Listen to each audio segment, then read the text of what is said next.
అయితే ఓడిపోయినామని చెప్పుకోవాలి.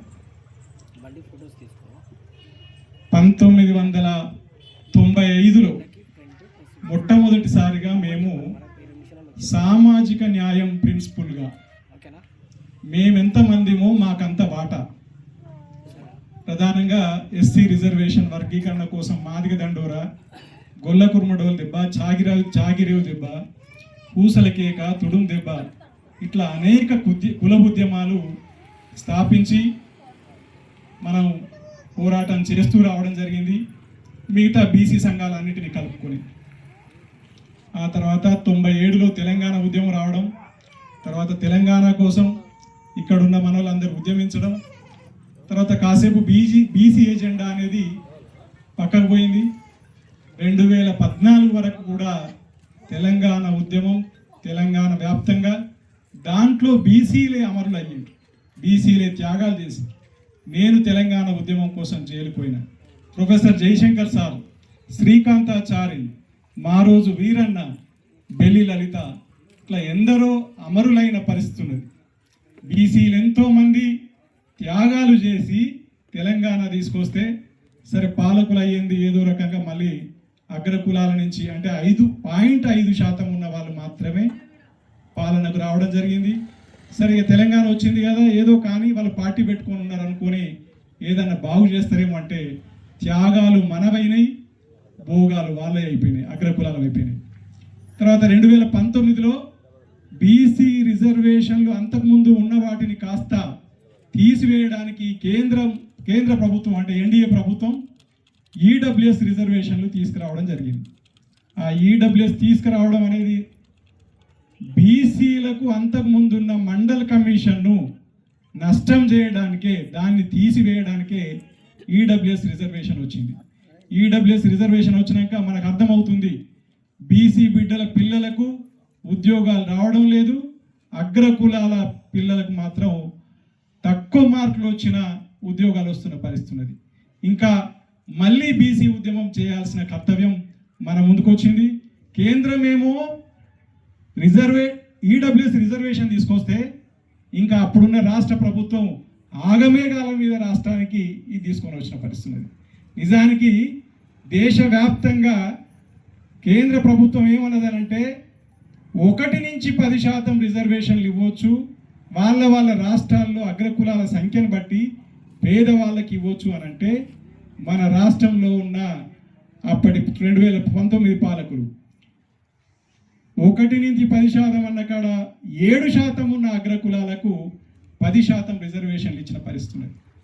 కనుక ఇవాళ బీసీలకు మళ్ళొక్క విద్రోహం జరుగుతున్నది. కనుక మనం మళ్ళీ పోరాటం చేస్తే తప్ప మార్గం లేదనుకొని మేమంతా కలిసి మళ్ళీ హిందూ బీసీ మహాసభ స్థాపించుకొని అనేక సదస్సులు, సభలు, సైకిల్ యాత్రలు, పాదయాత్రలు, ఆమరణ నిరాహార దీక్షలు ఎన్ని చేసినా అటు కేంద్రంలో ఉన్న పార్టీ, ఇటు రాష్ట్రంలో ఉన్న పార్టీ, రాష్ట్రంలో ప్రతిపక్షంలో ఉన్న పార్టీ, అన్ని అగ్రకుల పార్టీలు వారి స్థాయిలల్లా బీసీలని మోసం చేస్తున్న పరిస్థితి ఉన్నది. కనుక ఇక ఈ మధ్య కాలంలో మేము బీసీలకు ఇచ్చినామని బీసీలను వంచడానికే దారి తీస్తుంది తప్ప ఇవాళ 42% అమల్లోకి వచ్చే అవకాశం ఉందా అని అంటే అమల్లోకి వచ్చే అవకాశం అయిపోయింది. ఇవాళ సర్పంచ్ ఎన్నికలు అయిపోయినాయి, రేపు 26, 27 ఎంపీటీసీ, జెడ్పీటీసీ ఎన్నికలు అవుతాయి. తర్వాత జనవరిలోనో ఫిబ్రవరిలోనో మళ్ళీ ఈ గ్రేటర్ హైదరాబాద్ అంటే మన శ్రీరంగవరం కూడా గ్రేటర్ పరిధిలోకి వస్తుంది. కనుక గ్రేటర్ హైదరాబాద్ ఎన్నికలు కూడా అయిపోతాయి. కాంగ్రెస్ ఏదైతే ఇచ్చిందో హామీ 42% బీసీలకు అనేది ఇంకా ఉత్తమాటనే. స్థానిక సంస్థలు ఎన్నికలు అయిపోయిన తర్వాత అది ఇచ్చేది ఉండదు, సచ్చేది ఉండదు. అంటే రాజకీయాలలో మనకు అన్యాయమే చేస్తున్నారు.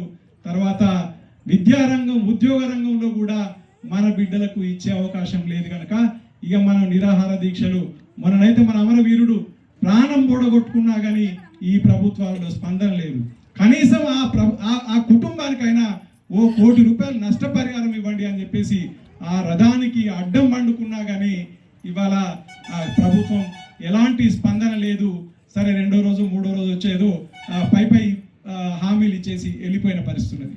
కనుక మనం ఎన్ని పోరాటాలు చేసినా ఇవాళ కనీసం మన మాదిగ సోదరులు పోరాటం చేస్తే కదిలిన ప్రభుత్వాలు ఇవాళ బీసీ ఉద్యమం చేస్తే కనీస స్థాయి కూడా కదలని పరిస్థితుంది కనుక ఇక పెద్ద ఎత్తున యుద్ధం చేయాల్సిందే, వేరే మార్గం లేదు. తర్వాత ఇలాంటి పోరాటాల వల్ల ఉపయోగం లేదని పోనీ ఎన్నికల్లో పోయి ఓటు యుద్ధం చేద్దామా అంటే ఓటు యుద్ధంలో కూడా బీసీలు లేదా పేదలు ఎవ్వరు కూడా ఎన్నికల్లో కూడా పాల్గొనలేని పరిస్థితి వచ్చింది. ఒక్కొక్క ఊర్లో ఒక ఓటుకు 10,000 నుంచి 15,000, 1000, 2,000 ఇంకా వాళ్ళు ఎంత అంటే అంత లక్షలు కోట్లు కూడా సర్పంచ్ పోస్ట్ కోసం కూడా ఖర్చు పెడుతున్న పరిస్థితి ఉన్నది అగ్రకులాలు. ఆ రకంగా కూడా డబ్బు లేని బీసీలని ఇవాళ 17% రిజర్వేషన్లు ఇచ్చినా మిగతా బీసీలంతా కూడా మనం 42% బీసీలు ఉంటే కొంచెం తక్కువ ఖర్చుతో గెలిచేవాళ్ళు. కానీ ఇవాళ ఓపెన్ కాంపిటీషన్లో మనం గెలవాల్సి వచ్చే వరకు కోట్లాది రూపాయలు కోల్పోయి చెమటోడ్చి ఇవాళ బీసీలు గెలిచిన పరిస్థితి ఉన్నది. అందుకని ఇవాళ కేవలం మనం పోరాటం ద్వారా తప్ప మార్గం లేదు. మరి ఏం పోరాటం చేయాలి? అసలు వాళ్ళు ఎందుకు అధికారంలో ఉన్నారు, మనకు ఎందుకు అధికారం మనం రాలేకపోతున్నాము అనేది మనం ఆలోచించుకోవాల్సిన సందర్భం ఉన్నది. ఇవాళ ప్రతిభ గలవాడు కులం గలవాడే పరిపాలించాలనుకుంటే ఒకనాడు ప్రతిభ బ్రిటిష్ వానికి ఎక్కువ ఉన్నది, కానీ వాడిని ఎల్లగొట్టి మనం అధికారంలోకి వచ్చినాం. గతంలో మన జీవిత కాలంలోనే ఆంధ్ర వాళ్ళు ఎంత ప్రతిభావంతులైనా అయ్యా మమ్మల్ని మేము పరిపాలించుకుంటాం, నువ్వే వెళ్ళిపోవాలన్నాం.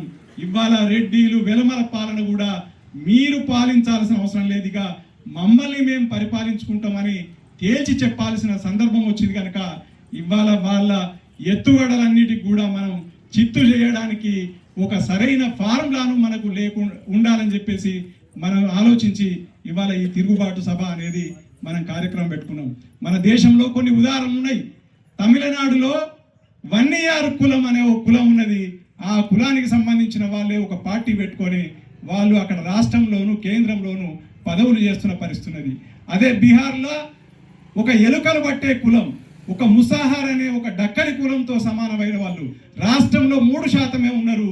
వాళ్ళు ఒక పార్టీ పెట్టుకొని ఇవాళ కేంద్ర మంత్రి ఉన్న పరిస్థితి ఉన్నది. అందుకని మన తెలంగాణలో కూడా ఇవాళ ఇక్కడ పక్కనే చూస్తే ముస్లింలు ఎంఐఎం వాళ్ళు ఉన్నారు.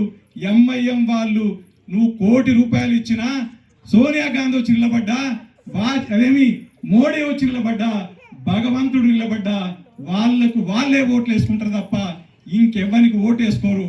వాడు పతంగి గుర్తి మీద తప్ప ఇంకో దాంట్లో కొట్టే పరిస్థితి ఉండదు. అందుకని మన అనగారిన కులాలకు కూడా అటువంటి చైతన్యం వస్తే తప్ప మనకు భవిష్యత్తు లేదని చెప్పేసి కులాల వారీగా మనం పార్టీలు ఏర్పాటు చేసుకుంటేనే మనకు భవిష్యత్ అనేది హిందూ బీసీ మహాసభ నిర్ణయం తీసుకున్నది. హిందూ బీసీ మహాసభ ఒక ఉద్యమ సంస్థగా అన్ని బీసీ ఎస్సీ ఎస్టీ కులాలను మీరు పార్టీలు పెట్టుకోవాల్సిందే. కులానికో పార్టీ పెట్టుకున్నా సరే అన్ని కులాలు కలిపి మనం అధికారంలోకి అలయన్స్ ఏర్పడి మనం అధికారంలోకి రావాల్సిందే తప్ప ఇక అగ్ర కులాలకు మనం ఓటేయాల్సిన అవసరం లేదు. మన కులం ఓట్లు మనకు వేసుకునే చైతన్యం వచ్చినాడు వాళ్ళ కులం ఓట్లు రెడ్డిల ఓట్లు 3% మిగులుతాయి, వెలమల ఓట్లు 5.5% మిగులుతాయి. వాళ్ళకు ఓట్లు వేసినోడు ఎవడు ఉండడిగా.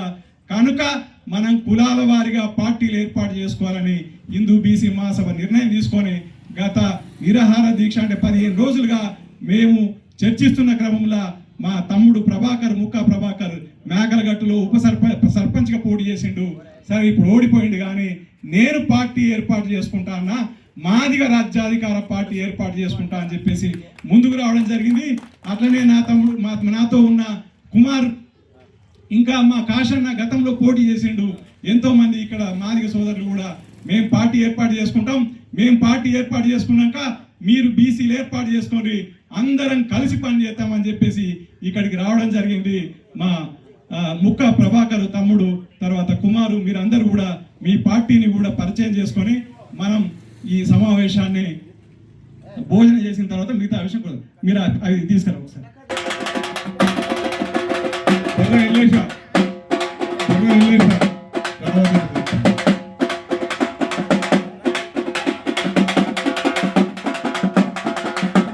కావాలని కోరుతున్నాము.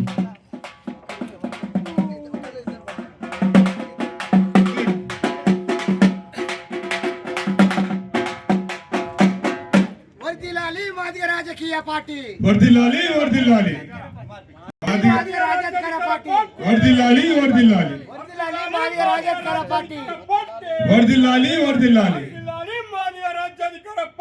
వర్ధిల్లాలి వర్ధిల్లాలి ఎస్సీ ఎస్టీ బీసీ మైనారిటీ ఐక్యత